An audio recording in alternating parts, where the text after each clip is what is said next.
Buenas tardes, saludándolos, pues precisamente el día de hoy vamos a desarrollar el módulo número 5, que es el cheque. Para tal efecto, pues podemos entrar definitivamente en primera instancia a ver los antecedentes del cheque. El cheque es uno de los títulos de crédito cuyo origen se estudia dentro de la rama del derecho bancario, pues comúnmente se asocia a sus instituciones y al fortalecimiento de la actividad económica. Pero sin embargo se ha dado casos en que la ley no exige que el sujeto contra quien se libre un cheque sea precisamente una entidad bancaria. Tal es el caso que se hace mención como antecedente del Código de Comercio de Guatemala anterior, sino que instaba de alguna manera que esa práctica se diera únicamente de ese modo. Nuestro actual código sí exige en el artículo 494 que el título sea librado contra un banco y en formularios que éste proporcione. Aun cuando el cheque es un documento de origen antiguo, hay autores que lo remontan desde la actividad de Grecia y Roma. Lo cierto es que dentro de la sistemática legislativa le corresponde a Francia ser el primer país que legisló sobre la materia en el año de 1885. La ley inglesa, también conocida como la Bill of Exchange Act de 1982, también sistematizó la existencia del cheque como instrumento de negociación.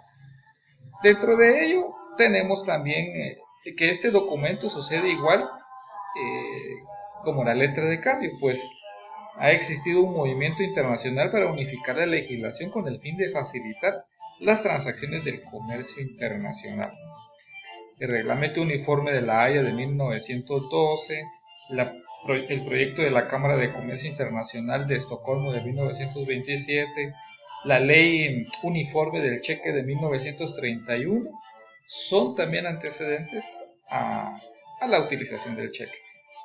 El Código de Comercio de Guatemala regula este artículo desde el 494 al 543 inclusive, de los que se pueden extraer los siguientes principios. Solo se puede librar contra una institución bancaria. Solo se puede redactar en forma impresa, suministrada por los bancos. Puede crearse a la orden al portador. Y para poder librar cheques es necesaria la provisión de fondos en la persona del banco librado. En tal efecto, definamos qué es un cheque. El cheque es más bien un documento instrumental, por medio del cual se pueden retirar los depósitos diarios existentes en las cuentas abiertas que se negocian con los bancos, ya sea por el mismo depositante o por medio de terceras personas, y que le sirven al banco para ir determinando los saldos de lo que se le ha depositado y la cuantía de su obligación como depositario. Acá como ejemplo, pues vemos normalmente que hay ventanillas específicas que se dedican a recibir depósitos monetarios dinerarios. Y es ahí en donde vemos que es a cargo de un tercero que llega a dejar dinero. Pero también lo podemos ver comúnmente cuando se libran los cheques al portador, es otra persona diferente al, al, a la persona designada, al librador, y a este se le puede denominar un tenedor, porque él es el que puede hacer acceso al cambio del dinero que se está solicitando en el cheque. Como vemos acá el ejemplo, pues es eh, un cheque de los comunes que hemos conocido. Aquí hay un depositario, el emisor dice hasta anónimo, pero es una cuenta. Mientras tanto, la persona a la cual se le va a beneficiar, el librado es Juan Pérez y va a recibir 1.300 quetzales. Abajo vemos que solamente él lo puede cambiar porque tenemos la inscripción de no negociar. Para tal efecto, la naturaleza jurídica del cheque, eh, tenemos ciertas teorías y por ello en la crítica dice que no existe el contrato de mandato. Según la teoría del mandato se daría como contrato de pago, ya que al crearse el cheque se está mandando a que el banco librado pague el tenedor, pero el banco no es mandatario del cuentaviente, también como mandato de cobro, ya que se manda al tenedor a que cobre el documento, pero el tenedor actúa en interés propio y no de quien creó el título. Entonces, ¿qué pasa con los cheques creados a sí mismos? Bueno, no aplican según la legislación guatemalteca porque la obligación que contiene el cheque se traduce en una orden de pago y no en un mandato de pago. Y estas teorías del mandato, pues la primera que tenemos es la teoría de cesión. Esta es originaria de Francia y cuando una persona crea un cheque está cediendo todo en parte a su derecho que tiene frente al banco librado. Para algunos autores lo que se cede es el derecho de propiedad sobre el depósito bancario. La crítica a esta teoría de la cesión es que esto es inadmisible porque en el depósito irregular, o sea el depósito de dinero que tiene otra categoría, el banco adquiere la propiedad del dinero depositado, por lo tanto no puede cederse ninguna propiedad. Se cede un derecho del crédito del cuentaviente y el banco, pero esto no explica por qué se revoca un cheque, ni aquel que se libra a favor de sí mismo. Además, los bancos escogen su clientela. Si se cediera, se estaría sustituyendo al cliente. Por lo tanto, vemos que el cheque no puede desligarse de los usos bancarios y que las instituciones de crédito tienen facultades para escoger, como lo decimos, a sus clientes. Si el cheque fuera un medio de sustituir la clientela, el banco podría rehusar el pago de un cheque porque tiene libertad de contratar con quien más le convenga. Esta teoría, pues, tampoco se ajusta a la verdadera operatividad del título que estamos estudiando. Teoría del contrato a favor de un tercero. Esta opinión es propia del derecho sajón de los Estados Unidos de Norteamérica, específicamente, y pretende explicarnos que entre los depositantes y el banco se celebra un contrato que constituye una estipulación en favor de un tercero indeterminado, que será cada uno de los beneficiarios en favor de quienes se extienda el cheque. La crítica es la estipulación a favor de tercero, es fuente de obligaciones, pero el contrato de cheque es diferente a este tipo de estipulación. Además, el banco no está vinculado jurídicamente al tenedor del cheque, el cual no tiene acción contra la institución bancaria que le niega el pago del título, la que sí tendría si se tratara de una estipulación a favor de un tercero.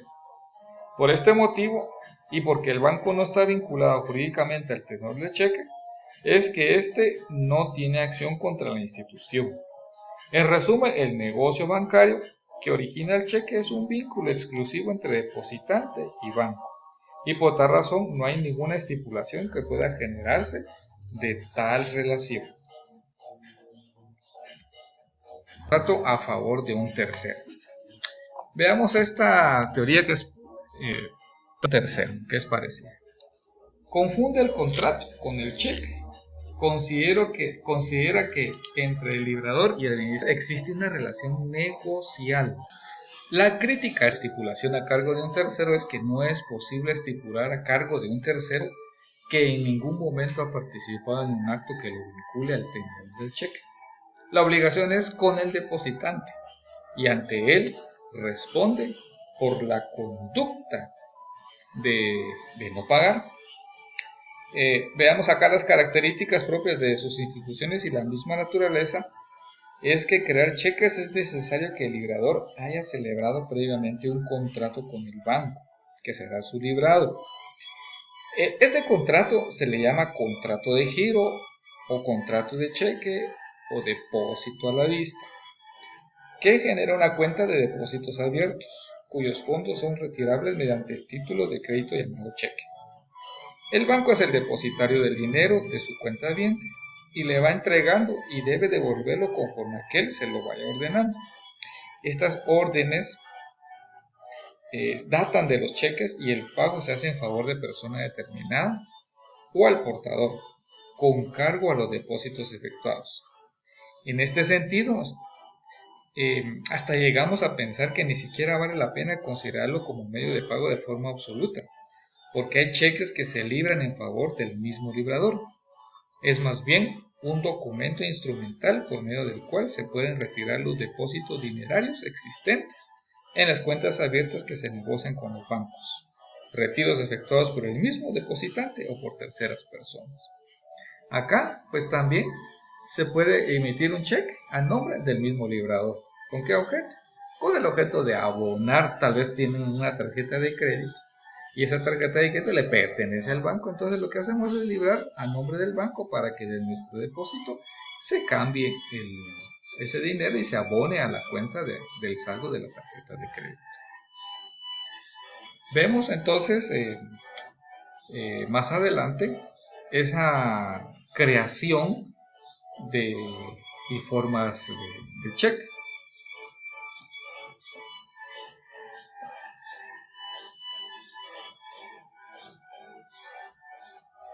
Creación y forma de cheque. Veamos en el artículo 495.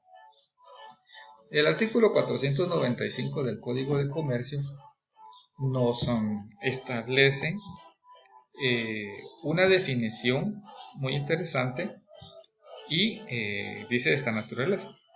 Además de lo dispuesto por el artículo 386, que deben tomarlo siempre en cuenta, es una constante, debe tener la orden incondicional de pagar una determinada suma de dinero, el nombre del banco librado. Cuando así se convenga con el banco librado, la firma autógrafa del librador puede ser omitida en el cheque y debe ser sustituida por su impresión o reproducción. La legitimidad de la emisión podrá ser controlada por cualquier sistema aprobado en el banco. Y así es como hemos visto, como por ejemplo los cheques del Banco de Guatemala, ya existe ese tipo desde hace mucho tiempo, la utilización de estos elementos. Veamos entonces la definición. Y establecimos ya que en Guatemala el cheque solo puede librarse en contra de una institución bancaria. El banco entrega al depositante los talonarios ya impresos de los cheques con el objeto de poder retirar parte o en todo del depósito, de manera que no hay creación libre o forma libre de cómo los títulos de crédito ya puedan ser impresos. Y solo puede, acá lo dice, el banco entrega al depositante los talonarios para poder retirar parte o todo el depósito. ¿Qué formalidades tienes? Están contenidas en el 386 y 495 que complementan ese tipo de formalidad. Su elemento esencial es a la orden incondicional de pagar una suma de dinero a nombre del banco librado, o puede decirse a la orden, modalidad que observamos que constantemente se producen en el giro de un cheque. ¿Qué requisitos esenciales tiene? Es que el librador tenga depósitos suficientes para pagar en el banco librado y éste le haya autorizado para ese efecto. Por los abusos cometidos en contra del beneficiario existe la protección penal del cheque, la cual consiste en tipificar como delito de estafa el fraude que se efectúe librando cheques sin fondos, disponer de fondos antes de que se cobren dentro del plazo legal, alterarlos o usarlos indebidamente. En el desarrollo de los elementos para presentación y pago del cheque tenemos quiénes son los sujetos del cheque. Acá veamos el librador, es el dueño del cheque, el de la cuenta, el del dinero. El tenedor es la persona a favor de quien se crea el cheque, puede ser un empleado, puede ser una persona que se reciba, una entidad, una sociedad anónima, alguien que haya prestado sus servicios y sea objeto. En este caso, pues en la universidad pues, nos pagan por cheque, nosotros somos los tenedores a prestar un servicio que es el servicio de educación. Y el librado es el banco, es el que tiene el manejo de los fondos. Entonces vemos acá, en resumen, que el artículo 501 hasta el artículo 516 nos habla de la presentación del pago. Del 501 al 516 es obligación de que ustedes lo puedan leer y vean el tiempo, modo y forma. El 503 es bien importante porque nos habla sobre la presentación en la Cámara de Compensación y dice que la presentación de un cheque en Cámara de Compensación surtirá los mismos efectos que la hecha por el librador. La Cámara de Compensación pues la podemos ver más adelante en los documentos de registros para poder hablar de un derecho bancario. Quiero que ustedes estudien de acá en adelante para que puedan fundamentar y puedan fortalecer sus conocimientos a través del conocimiento del manejo de un cheque, que es muy sencillo.